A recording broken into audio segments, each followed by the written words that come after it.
Assalamualaikum warahmatullahi wabarakatuh. Nama saya Petra Bani Raadi dari kelas Psikologi C dengan NIM 111. Pada kesempatan kali ini saya akan memaparkan materi tentang materi prinsip teknis dan metodologis tes psikologi. Saya dari kelompok 1. Oke, langsung saja kita masuk materinya. Yang pertama, prinsip dan teknis dan metodologis dalam psikologi asesmen adalah aspek penting dalam penggunaan tes psikologi. Yang pertama yaitu ada validitas.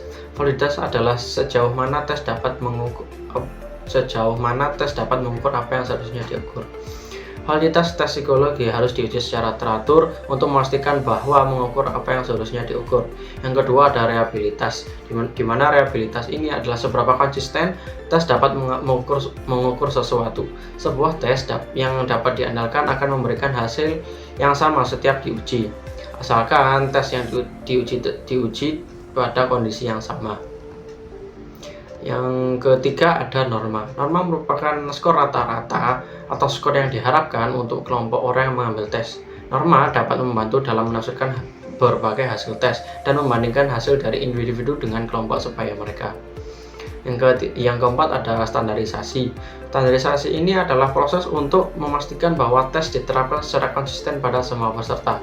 Hal ini dapat dilakukan dengan memberikan instruksi yang jelas, menggunakan waktu tes yang sama, dan memastikan bahwa lingkungan tes sama untuk semua peserta yang mengikutinya. Yang kelima ada kepercayaan. Tes psikologi harus digunakan oleh orang yang berpengalaman dan terlatih dalam administrasi, interpretasi, dan pelaporan hasil tes. Kepercayaan terhadap pelaksana tes sangat penting untuk memastikan bahwa tes dijalankan secara profesional dan juga etis. Yang keenam ada kesesuaian.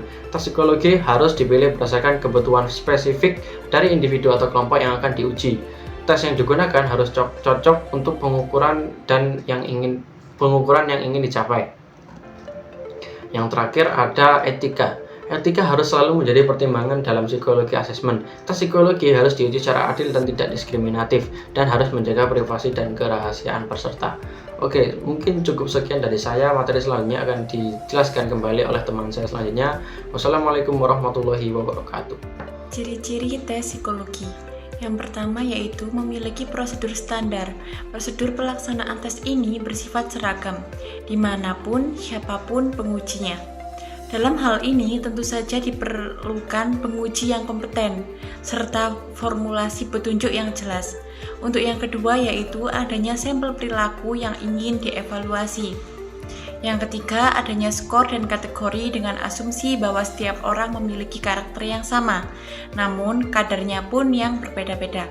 Untuk yang keempat memiliki norma atau standar, yaitu sebuah ringkasan hasil tes untuk suatu kelompok besar dan mewakili subjek tersebut.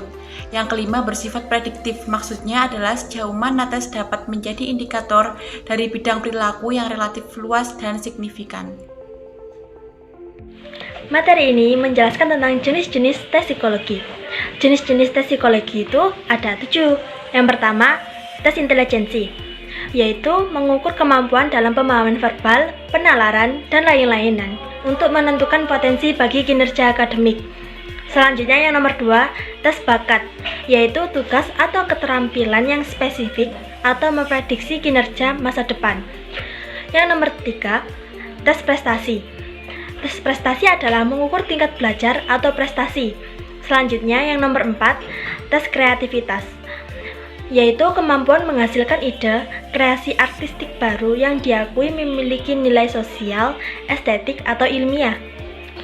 Yang nomor 5, tes kepribadian, adalah memprediksi perilaku individu di masa depan. Selanjutnya yang nomor 6, inventori minat. Inventori minat adalah preferensi individu terhadap aktivitas atau topik tertentu, sehingga mampu menentukan pilihan kerja. Yang terakhir nomor 7, yaitu tes neuropsikologis, yaitu untuk individu yang diduga memiliki disfungsi otak. Beralih pada pembahasan berikutnya, yaitu kegunaan dan faktor yang dapat mempengaruhi tes.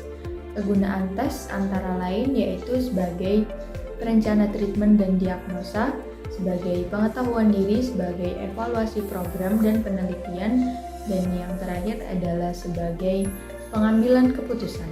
Faktor-faktor yang dapat mempengaruhi tes. Yang pertama yakni cara pelaksanaan. Yang kedua adalah konteks tes. Yang ketiga adalah motivasi dan pengalaman testing. Yang keempat adalah scoring, dan yang terakhir adalah karakter tester. Untuk yang selanjutnya adalah prosedur penggunaan alat tes. Yang pertama, pada tahun 1999, APA menerbitkan standar for Educational and Psychology Testing. Yang kedua adalah penyimpangan prosedur, boleh asal-asalan tapi beralasan. Yang ketiga adalah adaptasi prosedur, perlu adaptasi, tidak mengurangi validitas. Dan yang terakhir adalah kemampuan tester menguasai alat atau jam terbang mempengaruhi 19 tester sensitif terhadap keterbatasan fisik.